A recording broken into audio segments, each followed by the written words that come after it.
তুই যদি দেশের রাজা হলো নি তাহলে কি কি করলো নি কত? আমি যদি দেশের রাজা হলুনি তাহলে সর্বপ্রথম প্রত্যেকটা কৃষকে পেনশন দিনুনি। এই কৃষকদের চাল আটা গম না দিয়ে বীজ এবং সার দিলাম নি। 2 নম্বরে দেশত এরাও প্রাইভেট স্কুল রাখলো না নি। সমস্ত বাচ্চাদের সরকারি স্কুলে পড়া বাধ্যতামূলক করলাম নি। প্রতিটা মানুষের নিজ নিজ ধর্মগ্রন্থ পড়া বাধ্যতামূলক করে দিলাম নি, যাতে সবাই সবার ধর্ম ঠিক মতো পালন করতে পারে এবং কারো ধর্মকে কেউ ঘৃণা না করতে পারে।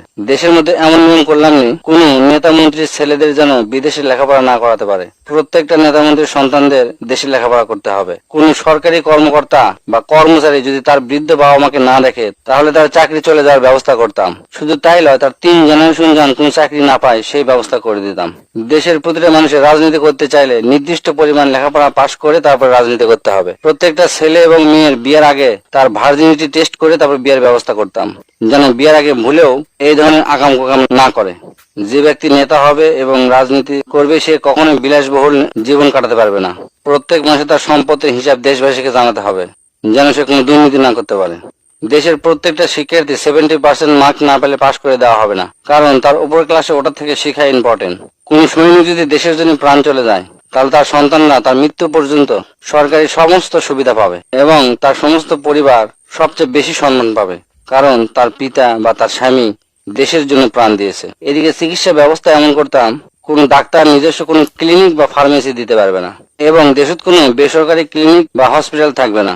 দেশের সমস্ত মানুষ সরকারি হাসপাতালে চিকিৎসা নেবে। প্রয়োজনে সরকারি হাসপাতাল আরো 5 গুণ বাড়িয়ে দিতাম এবং সাধারণ মানুষের চিকিৎসা করতে যেন 1 টাকাও না লাগে। কোন নেতা মন্ত্রী এলাকায় যদি রাস্তার কাজ হয়, ওই রাস্তা 5 বছরের মধ্যে নষ্ট হলে যে লোক এই কাজ নিছে তাকে 5 বছরের মধ্যে নিজ খরচে ঠিক করে দিতে হবে। ভোট চাওয়ার জন্য কোন নেতা মন্ত্রী কারো বাড়িতে যেতে পারবে না। কোন নেতা আরেক নেতাকে ব্যক্তিগত অ্যাটাক করতে পারবে না এবং প্রতিটা নেতা তার এলাকায় কি কি কাজ করছে সেটা মিডিয়াতে ঢালাও ভাবে প্রচার করা হবে।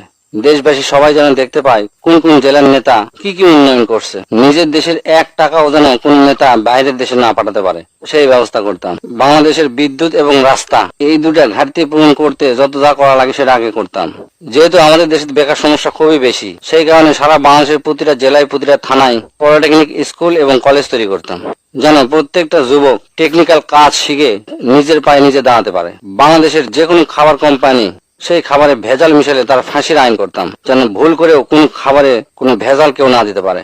দেশে যে যে সেক্টরে দালাল থাকে এই সমস্ত কোন সেক্টরে কোনো প্রকার দালাল থাকবে না। কেউ যদি ঘুষ দেওয়া এবং নেওয়ার প্রমাণ দিতে পারে তাকে 5 লক্ষ টাকার পুরস্কার দেওয়া হবে। এছাড়াও কোন সেক্টরে কোন প্রকার দুর্নীতির যেন না করতে পারে সেই ব্যবস্থা করতাম এবং এই দুর্নীতি যদি কেউ প্রমাণ সহ ধরে দিতে পারে তাকে পুরস্কৃত করতাম।